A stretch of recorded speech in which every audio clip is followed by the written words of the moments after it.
Samantala, nakahanda na ang Department of Transportation o DOTR sa pagpapatupad ng Service Contracting Program para sa mga public utility vehicles sa buong bansa. Tugon ito ng kagawaran sa epekto ng mataas na presyo ng produktong petrolyo kung saan apektado ang mga PUV drivers at operators. Si Bernard Ferrer sa sentro ng balita. Humigit kumulang 1,000 transport operators, 50,000 public utility vehicles at 15 milyong daily passengers sa buong bansa ang may kinabang sa paglulunsad ng Service Contracting Program sa April 15. Tugon ito ng Department of Transportation sa epekto ng mataas sa presyo ng produktong petrolyo. Ipatutupad ng kagawaran ang net type ng service contracting kung saan maniningil ng pamasahe ang mga driver ngunit may karagdagang insentibo mula sa pamahalaan. Ito po yung unang pagkakataon po na ang gagawin natin is net service contracting pero may kasamang fare discount.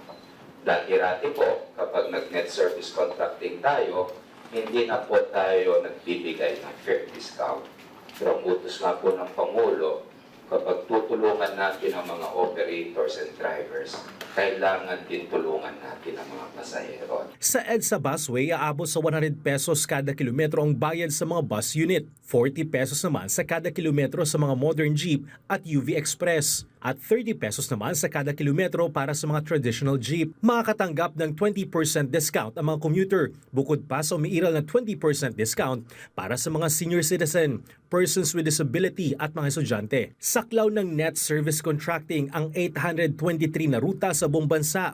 545 dito ay nasa Metro Manila, Cavite, Laguna at Rizal. Binigyang diin at binigyang importansya po namin yung mga ruta na sinasabi namin feeder routes. So po mga ruta na talagang papunta sa ating mga riles, sa LRT2, sa MRT3, sa EDSA Busway, there's additional discount din po kasi sa ating mga riles. Gagamit ang DOTR ng GPS system upang mamonitor kung naabot na ng mga PUV ang 100 kilometrong itinakdang limit para sa mga kasali sa programa. Aabutin lamang ng 3 hanggang 5 araw ang pagproseso ng bayad para sa mga driver. Bukas ilalabas ng Land Transportation Franchising and Regulatory Board ang bagong fare matrix. Maglalagay din ng mga tarp at poster ang mga PUV na kabilang sa service contracting program. Tatakbo ang mga unit sa loob ng 5 araw bawat linggo. Tawag po namin dyan onboarding. Wherein yung ating mga operators, tuturuan po natin yan. Online po to, no need for any paperwork. Yung file po nila ng mga requisitos na kailangan i-file. And then yung compliance na pag-submit, kung wala sa yung GPS, kailangan hulit pala nila yung back out or e-wallet. Inaasang tatagal ng 2 linggo ang 800 milyong pisong pondo ng DOTR para sa service contracting. Humingi na rin ng DOTR ng karagdagang 500 milyong piso upang mapalawig pa ang programa. Tiniyak ng kagawaran na magkakaroon ng sapat na kita mga PUV na kabilang sa service contracting para sa kanilang mga pamilya.